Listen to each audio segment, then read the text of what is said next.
Hello, আসসালামু আলাইকুম। আজকে আমার ফেভারিট ইয়াম্মি টেস্টি পাস্তা মামনি বানাবে। তোমরা সবাই দেখো। সো হ্যাঁ, আজকে আম্মু ইয়াম্মি কি বলবো, একদম টেস্টিয়েস্ট পাস্তা রান্না করবে, বানাবে। আপনারা অলরেডি দেখতেই পাচ্ছেন যে আপনাদের সামনে কত সুন্দর একটা বেকড পাস্তা। এই পাস্তা আমি আপনাকে বলছি, আপনি মনে হয় না বাংলাদেশের কোনো রেস্টুরেন্টে পাবেন। পাস্তাটা দেখেই যে কোনো কারো মুখে পানি এসে যাবে, এত মজার। তো আজকে এই টেস্টিয়েস্ট পাস্তাটাই আমরা তৈরি করব, আপনাদেরকে দেখাবো। আশা করি আপনাদের কাছেও এটা অনেক অনেক ভালো লাগবে। ভালো লাগলে অবশ্যই আমাকে কিন্তু কমেন্ট করে জানাতে ভুলবেন না। তো চলুন আর কথা না বাড়িয়ে আমাদের রেসিপিটা শুরু করা যাক। তো প্রথমেই আমাদের পাস্তাটা নিয়ে নিতে হবে। আমরা এখানে ব্যারিলার ক্যানালোনি পাস্তাটা নিয়ে নিয়েছি। আমি এখনো জানি না যে এই পাস্তাটা অন্য কোনো কোম্পানির আছে কিনা। তো এই যে এই পাস্তাগুলো অনেক বড় বড় সাইজের হয় আর এরকম পাইপ শেপের হয়। আর এই রেসিপিটা তৈরি করতে হলে আমাদের এই পাস্তাটাই লাগবে। তো আমরা আপনাদেরকে দেখিয়ে দিচ্ছি। আর পাস্তাটা সেদ্ধ করার আগে বা পাস্তাটা প্রিপেয়ার করার আগে আমাদের আরও কিছু জিনিস প্রিপেয়ার করে নিতে হবে। তো আমরা এখানে একটা পাত্রে কিছু ফুলকপি সেদ্ধ বসিয়ে দিয়েছি। এগুলোকে আমরা একদম সেদ্ধ করে নরম করে ফেলবো না, এতটুকু সেদ্ধ করব যাতে এটাকে গ্রেট করা যায়। তো এই যে এটা অতটুকু সেদ্ধ হয়ে গিয়েছে, এখন আমরা এটাকে উঠিয়ে নিচ্ছি। এটাকে আমাদের উঠিয়ে তারপর এটাকে গ্রেট করে নিতে হবে। আচ্ছা, সেটাও পরে দেখাবো। আর এখন আমাদের চিকেনটাকেও সেদ্ধ করে নিতে হবে।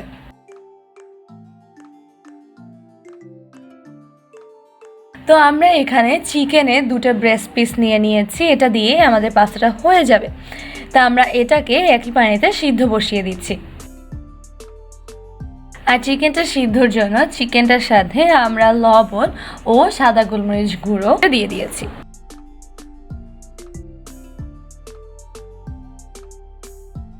তো এদিকে চিকেনটা বয়েল হতে থাকুক, আমরা এদিকে আমাদের অন্য কাজগুলো সেরে ফেলি। তো এই যে আমরা এদিকে আমাদের যে ফুলকপিটা সেদ্ধ করে নিয়েছিলাম ওটাকেই গ্রেট করে নিচ্ছি।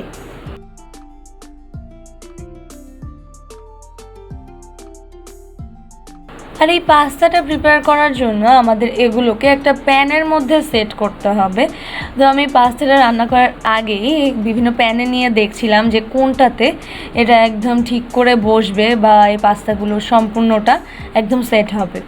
আর এদিকে এই যে আম্মু বাঁধাকপিটাকে সুন্দর করে গ্রেট করে নিয়েছে, আপনারা দেখতেই পাচ্ছেন এগুলো একদম কুচি কুচি টাইপের। আর এদিকে আমরা বাঁধাকপিও এখানে কুচি কুচি করে নিয়েছি। আর আমাদের চিকেনটাও সেদ্ধ হয়ে গিয়েছে, আমরা এখন ওই চিকেনটাকেও উঠিয়ে নিচ্ছি। এই চিকেনটাকে এবার আমাদের শ্রেড করে নিতে হবে। তা আমি এখানে 2টো কাঁটা চামচ নিয়ে নিয়েছি এই চিকেনটাকে শ্রেড করে নেওয়ার জন্য।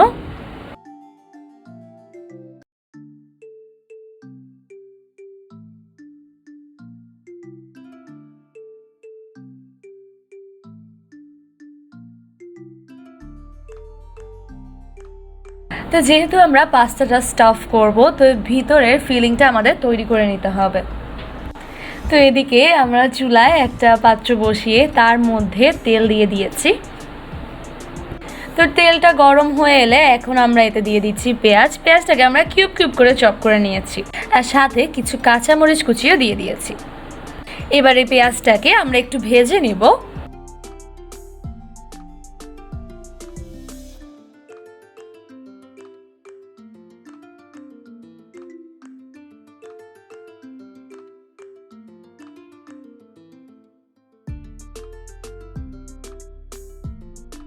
দিয়ে দিচ্ছি সামান্য গরম মশলা গুঁড়া।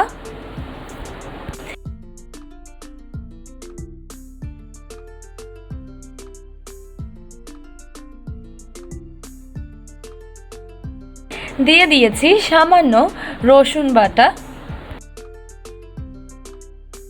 আর এই যে আমরা চিকেনটাকে একদম সুন্দর করে শ্রেডেড করে নিয়েছি, আপনারা দেখতেই পাচ্ছেন। এবার এই চিকেনটাও আমরা এখানে দিয়ে দিব। এবারে চিকেনটাকেও আমরা এই পেঁয়াজের সাথে কিছুক্ষণ ভেজে নেব।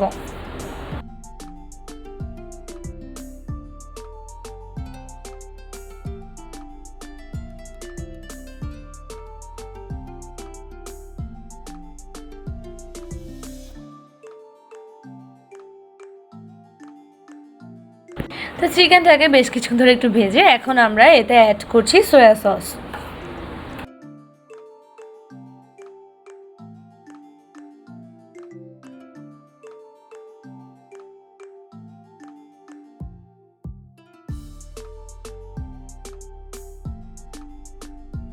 দিয়ে দিচ্ছি পরিমাণ মতো লবণ।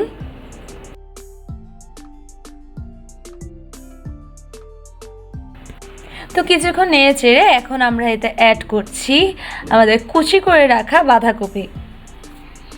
এবারে বাঁধাকপিটাকেও আমরা চিকেনের সাথে কিছুক্ষণ ভেজে নিব।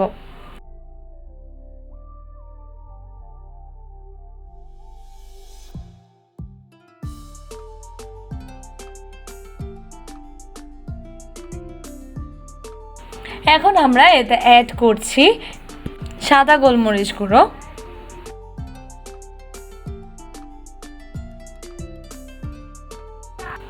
দিয়ে দিচ্ছি সামান্য ধনে গুঁড়া,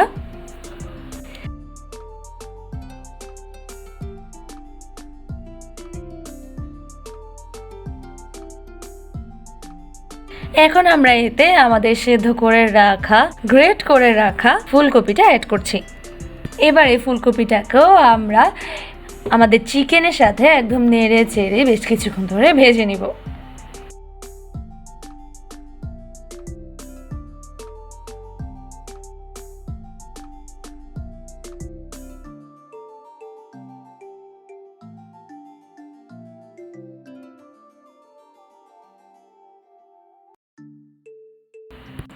তো বেশ কিছুক্ষণ ধরে এটাকে নেড়ে চেড়ে এখন আমরা এতে ঢাকনা দিয়ে দিব, যাতে আমাদের বাঁধাকপি ফুলকপি সব একদম সুন্দর মতো কুক হয়ে যায়। তো এই যে কিছুক্ষণ পর আমরা ঢাকনাটা উঠিয়ে নিচ্ছি, ঢাকনাটা উঠিয়ে এটাকে একটু নেড়ে চেড়ে দিচ্ছি। আমাদের ফিলিংটা প্রায় রেডি, আপনারা দেখতেই পারছেন।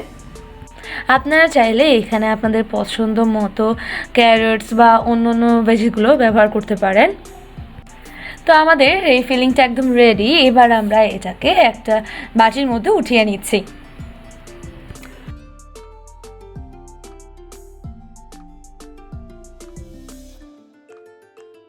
তো এই যে আমরা আমাদের ফিলিংটা নামিয়ে নিয়েছি, আপনারা দেখতেই পারছেন। এবার আমাদের নেক্সট স্টেপ হচ্ছে আমাদের এই ফিলিংটাকে আমাদের পাস্তার ভিতরে ঢুকানোর জন্য প্রিপেয়ার করা। তো আমরা এখানে দিয়ে দিচ্ছি মেয়োনিজ। এই মেয়োনিজটা আমরা বাসায় তৈরি করেছি, আর মেয়োনিজটা খুবই মজা। এটা আমরা কোনো সয়াবিন তেল ব্যবহার করা ছাড়া করেছি। আপনার যদি রেসিপিটা লাগে অবশ্যই কমেন্ট করবেন। আর যারা ডায়েট করেন তারাও খুব ইজিলি এই মেয়োনিজটা তৈরি করে খেতে পারেন। আর আমি খুব শীঘ্রই এটার ভিডিওটা পোস্ট করে দেব। তো মেয়োনিজটা দিয়ে আমরা পুরটাকে ভালোভাবে মেখে নিচ্ছি।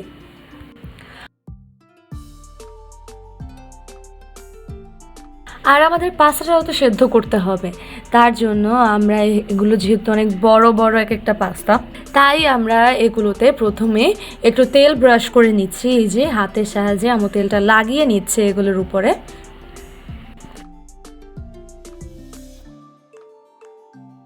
তো এই যে আমাদের সবগুলো পাস্তার মধ্যে তেল ব্রাশ করা একদম শেষ।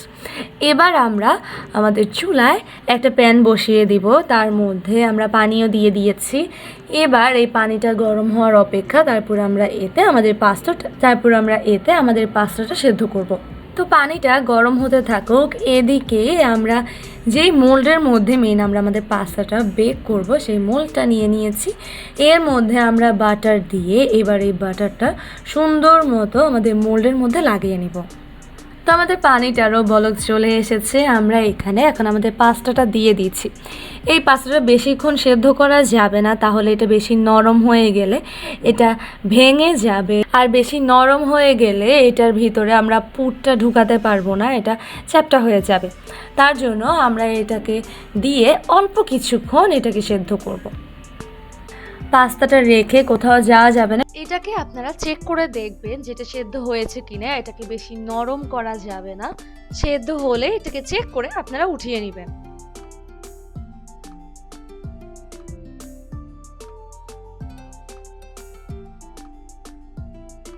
এই যে আপনারা দেখতেই পাচ্ছেন, এখন আমরা এটাকে উঠিয়ে নিচ্ছি। আর পাস্তাটা উঠাতেও হবে সাবধানে, না হলে এগুলো ভেঙে যেতে পারে।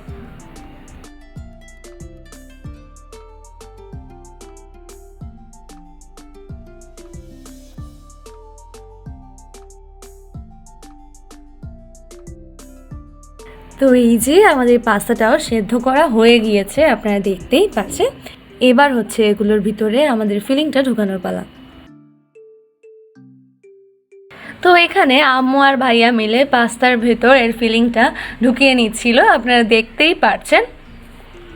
আপনারা চাইলে এটা যে কোনো স্পুন বা ফর্ক দিয়েও করতে পারেন, বাট এটা এভাবে করলে পাস্তাটা ভেঙে যেতে পারে। তো আমরা এভাবেই সবগুলো পাস্তার ভিতর এই ফিলিংটা ঢুকিয়ে নিচ্ছি।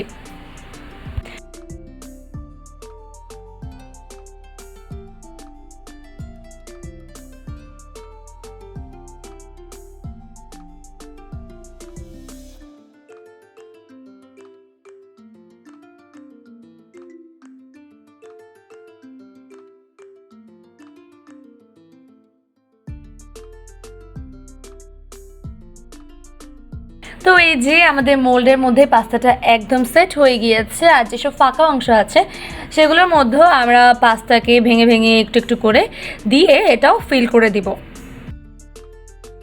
সো হিয়ার এই যে আমাদের পাস্তা এখন মোল্ডটা একদম রেডি। এবার আমরা এর উপর আমাদের তৈরি করা মেয়োনিজটা দিয়ে দিচ্ছি।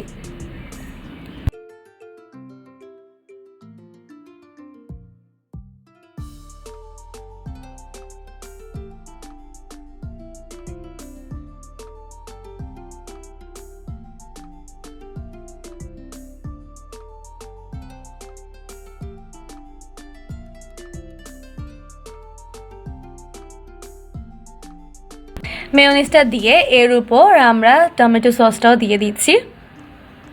এবার আমরা উপর থেকে গ্রেট করে দিব চিজ।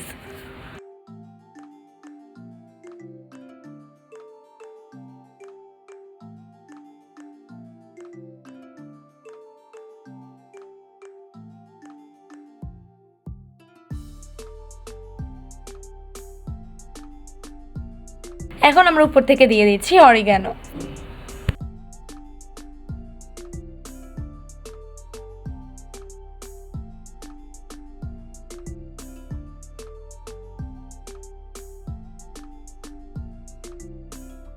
একদম লাস্টলি উপর থেকে আরেকটু সস দিয়ে দিচ্ছি।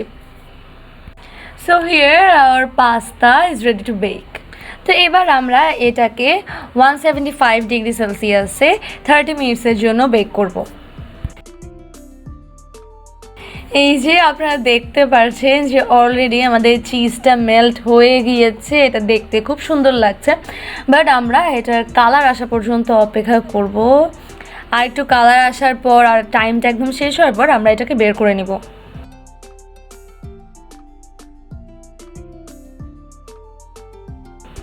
সো এই যে আমাদের পাস্তাটা একদম বেক হয়ে গিয়েছে, খুব সুন্দর একটা কালার এসেছে মাশাআল্লাহ।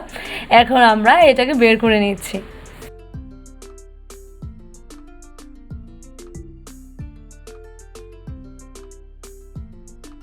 আমার ইয়ামি ইয়ামি পাস্তা একদম রেডি।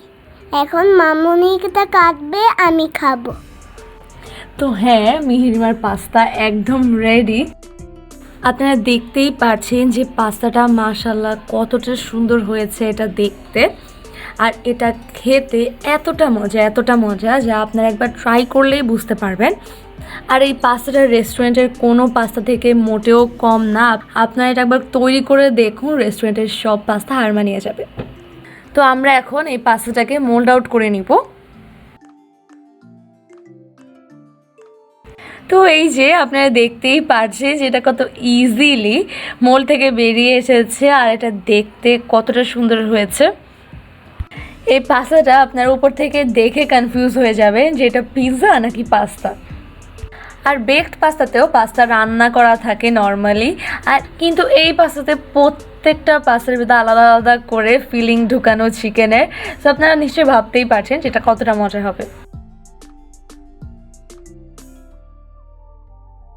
তো একটাকে মিহিরিমা যেটা বললো, এখন আমরা এটা কাটবো দেন খাবো। কেউই আর এটার ভিডিও করার জন্য অপেক্ষা করতে পারছে না। মিহিরিমা, সিয়াম ওরা বলছে তাড়াতাড়ি কাটো তারপর আমরা খাবো। তো এই জন্য আমরা এখন এটা কেটে ফেলছি।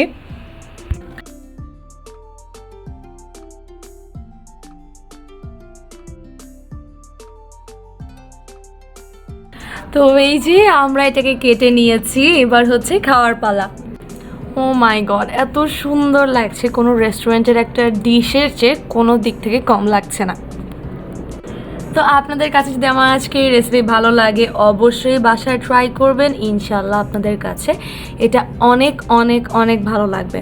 আর ভালো লাগলে লাইক কমেন্ট শেয়ার করবেন, আর যারা ফেসবুক থেকে দেখছেন তারা আমার পেজটা ফলো করবেন, পেজে লাইক দিবেন, আর যারা ইউটিউব থেকে দেখছেন আমার চ্যানেলটা সাবস্ক্রাইব করে দিবেন। তা আমি আর কথা বলতে পারছি না, এখন এটা খাবো। আর আপনারা দেখতেই পাচ্ছেন যে এটা অলরেডি অর্ধেকের মতো শেষ হয়ে গিয়েছে। তো আজ এখানেই বিদায় নিচ্ছি।